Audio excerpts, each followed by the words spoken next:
জি ধন্যবাদ। সকাল চ্যানেল সকালে নতুন সকাল ধন্যবাদ নতুন সকালকে। আমরা অমর একুশে গ্রন্থমেলা 2025 উপলক্ষে স্টল বরাদ্দ পাওয়ার পরেই আমাদের যে নির্ধারিত টাইম ছিল সেই টাইমের মধ্যে আমরা মেলার বা স্টল নির্মাণের যে কাজগুলো এগুলো সব সম্পন্ন করেছি আলহামদুলিল্লাহ। আগামীকালকে অমর একুশে গ্রন্থমেলার পর্দা উঠবে, অর্থাৎ প্রধান অতিথি হিসেবে আগামীকালকে প্রফেসর ডক্টর ইউনুস স্যার তিনি উদ্বোধন করবেন। তিনি প্রধান উপদেষ্টা।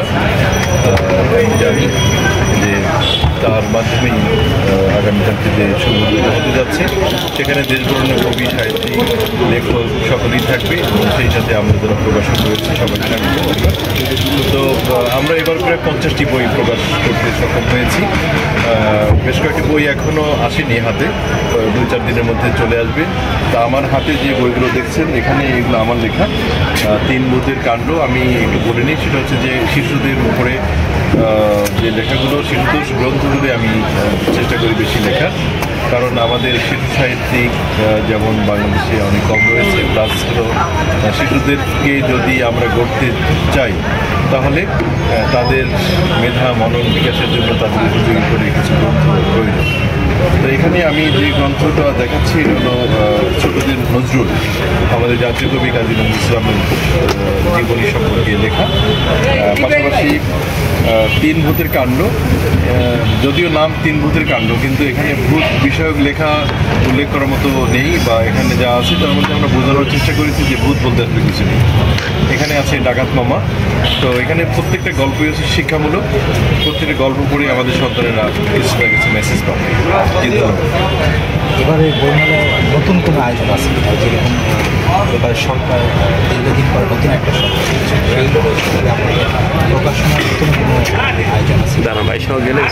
নতুন আয়োজন আগামীকালকেই উদ্বোধনীর মাধ্যমেই সেটি জানানো হবে বা আমরা সবাই জানতে পারবো।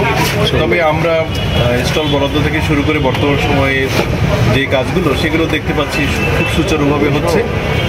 অন্যান্য সময়ের চাইতে আমরা দেখতে পাচ্ছি যে সুগুছালো এবং সুন্দর যে এই টোটাল আয়োজনটা একটু ব্যতিক্রমী আমার কাছে লেগেছে।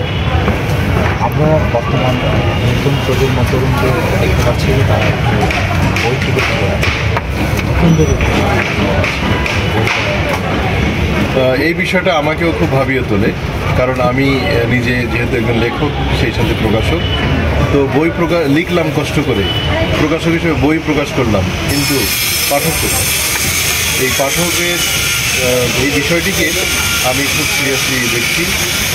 আমাদের সন্তানরা এখন খুবই পড়াবিদ্যুৎ করছে, যদিও তারা ইন্টারনেটের মাধ্যমে, অর্থাৎ এই যে বই বলতে যেটা বোঝায় সেই বইয়ের সরাসরি পেজ উল্টায় তারা পড়ছে না, কিন্তু তারা ইন্টারনেটের মাধ্যমে, অ্যান্ড্রয়েড সেটের মাধ্যমে তারা বিভিন্নভাবে তারা পড়াশোনা করছে, কিন্তু গতানুগতিক ধারায় যে পড়াশোনাগুলো সেগুলো থেকে তারা এতটাই পিছিয়ে, যেটা আমি মনে করছি যেটা আমাদের জন্য খুব একটা মাইনাস পয়েন্ট। আমাদের সন্তানরা এইভাবে যদি পিছিয়ে থাকে তাহলে কিন্তু একটা বড় গ্যাপ সৃষ্টি, এই গ্যাপ উদ্ধার করা এটা আমাদের পক্ষে কতখানি সম্ভব হবে সেটা খুব চিন্তা করছি। আমি আহ্বান করবো তরুণদেরকে যে তোমরা যে কাজই করো না কেন মনোযোগ দিয়েই করো, কিন্তু পাশাপাশি পড়াশোনা করতেই হবে। এবং বেরিয়ে সত্য সুন্দরের পথকে আমাদের সম্প্রসারিত করতে হবে। এর জন্য বেশি বেশি বই পড়তে হবে। বই হচ্ছে পৃথিবীর শ্রেষ্ঠ বন্ধু, ওর সাথে কখনো মনোমালিন্য হয় না। ওই বন্ধুকে আমাদের বেছে নিতে হবে। ওই বন্ধুকে যেদিন আমরা খুঁজে পাবো সেদিন আমরা নতুন বাংলাদেশ, সত্যিকারের নতুন বাংলাদেশ পাবো। বইকে আমাদের মনের মণিপুরকে ঠাঁ দিতে হবে, বই পড়তে হবে, বেশি বেশি বই পড়তে হবে, বইয়ের পাতা উল্টাতে হবে, মোবাইলের স্ক্রিনে হাত না বুলিয়ে বইয়ের পাতা উল্টাতে হবে। আমরা যদি বেশি বেশি বই পড়ি, জ্ঞান, বিজ্ঞান, সাহিত্য, প্রযুক্তি, তথ্য এবং বিভিন্ন আঙ্গিকের বিভিন্ন সৃজনশীল বই যদি আমরা নিয়মিত পড়তে পারি, কিছুটা হলেও আমার মনে সমাজ পরিবর্তন হতে বাধ্য। এক কথায় বলতে পারি, যদি আমরা বই পড়ি নিয়মিত এবং আমাদের সন্তানদেরকে, নতুন প্রজন্মকে বই পড়তে উদ্বুদ্ধ করি, তারা আমরা মনে হয় সুন্দর একটি বাংলাদেশ পাবো। এই বইয়ের মাধ্যমে আমরা সমাজ পরিবর্তন করতে পারবো। তাই সবাইকে বই পড়তে হবে, বই কিনতে হবে, বই পড়তে হবে এবং অন্যদেরকেও বই কিনতে পড়তে উদ্বুদ্ধ করতে হবে। বেশি বেশি বই পড়তে হবে। যত পড়বো তত শিখবো, তত সুন্দরের পথে আমরা এগিয়ে যেতে পারবো। এই আলহামরা প্রদর্শনী থেকে আমারও একটি কবিতা ছড়ার বই আসছে। ইনশাল্লাহ আশা রাখি আমার প্রকাশনী সংস্থার কর্ণধার মুরসালিন ভাইয়ের সান্নিধ্যে, আমাদের সহকর্মী আমার বন্ধুবর শফিকের অনুপ্রেরণায় আমার বই আসবে। সামনে 5 তারিখে বিকেলের থেকে পাবো। আমার বইয়ের নাম হচ্ছে লাল বোতাম, কবিতা ছড়ার বই। আমরা ইনশাল্লাহ আমাদের এই স্টলেই পাবেন। পাঠকদের অনুরোধ করবো আপনারা এই আলহামরা প্রকাশনীর 693-94 নাম্বার স্টল থেকে আপনারা স্বাচ্ছন্দ্যে বইটি কিনবেন, নিজেরা পড়বেন এবং অন্যদেরকেও পড়তে উৎসাহিত করবেন। আপনাদের আমার বিশ্বাস আপনারা ঠকবেন না, ভালো লাগবে। আমি ছোটোবেলা থেকে লেখালেখি করি, খুব ছোটোবেলা থেকে, সেই 80-র দশক থেকে ছড়া কবিতা লিখতাম, পত্রিকায় লিখতাম। তারপর চট্টগ্রামে আমি বোধন আবৃত্তি স্কুল থেকে একটা বিশেষ প্রশিক্ষণ নিয়েছি আবৃত্তির উপরে। সেই সুবাদে চিটাগাংয়ের পত্রিকা দৈনিক আপনার আজাদি পত্রিকায় আমি লিখেছি। আর আমি জয়পুরহাটের সন্তান, জয়পুরহাট, বগুড়া, রংপুর, ঢাকা কিছু পত্রিকায় নিয়মিত লিখতাম ছোট গল্প, কবিতা, ছড়া। সেই লেখাগুলিকে আমি অনেক পরিশ্রম করে এক জায়গায় করে এবার প্রকাশ করবার একটা উদ্যোগ নিয়েছি। তো আপনারা দোয়া করবেন আমার এই উদ্যোগ যেন সফল হয়। আমার বইটা আসবে 5 তারিখে, আপনারা সবাই বইটা পড়বেন। বইটার নাম হচ্ছে লাল বোতাম। এটা মুগ্ধকে, এই 24-এর গণভূতানের মুগ্ধ যে রক্ত ঝরালো পানি বিকৃত দিয়ে তার 60-এর একটা লাল বোতাম রক্তে লাল হয়ে যায়, সেই প্রেক্ষাপটে বইটার নামকরণ করেছি লাল বোতাম। আপনারা পড়বেন, ভালো লাগবে। আমার নাম খান মোহাম্মদ মুরসালিন, আমি আলহামরা প্রকাশনীর স্বত্বাধিকারী।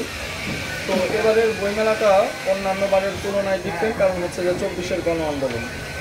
আমরা এত রক্তক্ষয়ের মধ্য দিয়ে আমরা একটি ফ্যাসিস্ট রেজিমের পতন দেখেছি, এবং এই ঘটনাগুলো আমরা প্রকাশক হিসেবে ওয়েল ডকুমেন্টেড করার চেষ্টা করেছি।